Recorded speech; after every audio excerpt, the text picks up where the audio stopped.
Here we have a 2017 Mazda 6. This one comes in the Grand Touring trim level in that beautiful gray metallic on black leather seats. And the powertrain consists of a 2.5 liter naturally aspirated 4-cylinder mated to a 6-speed selectable automatic transmission. That puts out 184 horsepower, 185 pound-feet of torque.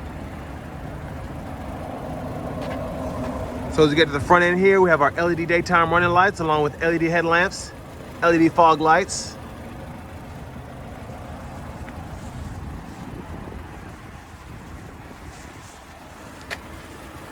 And then down here, we have 19-inch aluminum wheels. Passive keyless entry here. And I really love this two-tone door sill here. Brown and black. But we have our power window switches, power door locks, power mirrors, Bose sound system.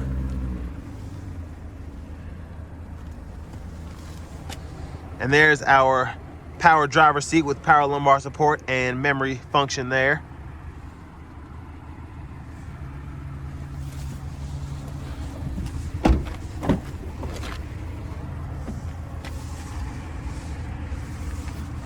Let's hop in here. And surprisingly really good legroom, like really good for this kind of car. It doesn't look like that much until you actually sit in here, and the seats, because they're so, I guess, long at the bottom, you're able to have a lot more leg room, and I can even fit my feet underneath the seat. So really nice there, as I'm 6'3" and have the seat in front of me adjusted for someone of my size. Then rear AC vents here.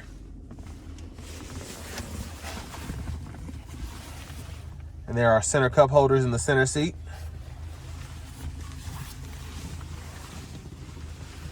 Let's go ahead and check out the back.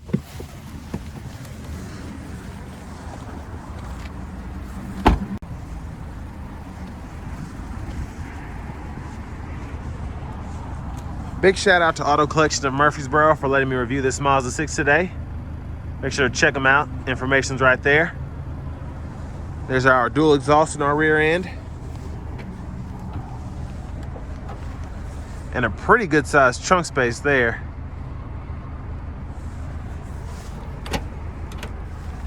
We can even let the seats down, and I'll show you that in a minute. Just one more look there.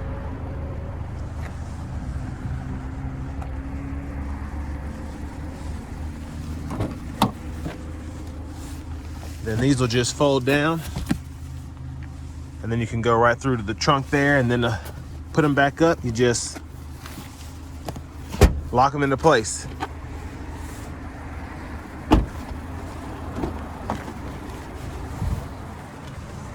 And there we have our power front passenger seat.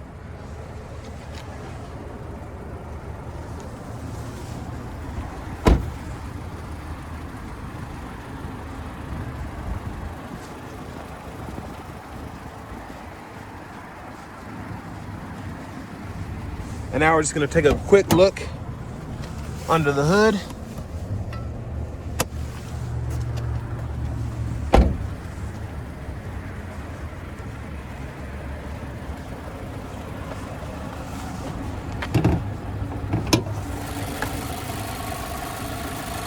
And there's that 2.5 liter 4-cylinder.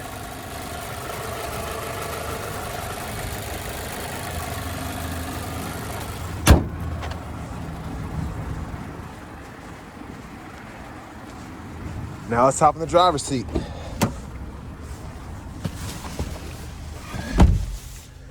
So nice leather wrap steering wheel here. It's starting to come off just a little bit, but somebody can fix that pretty easily.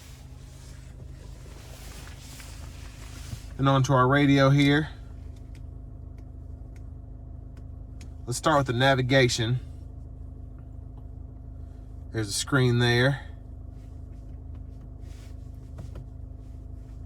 And then in terms of our audio, we have XM, AM, FM, and then we also have Bluetooth along with USB hookup, Pandora.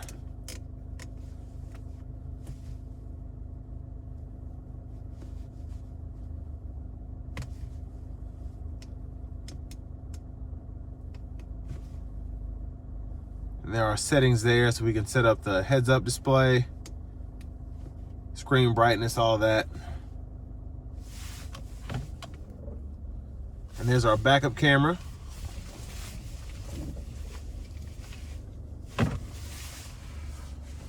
And down here we have 3-stage heated seats for the driver and front passenger. Also dual zone automatic climate controls.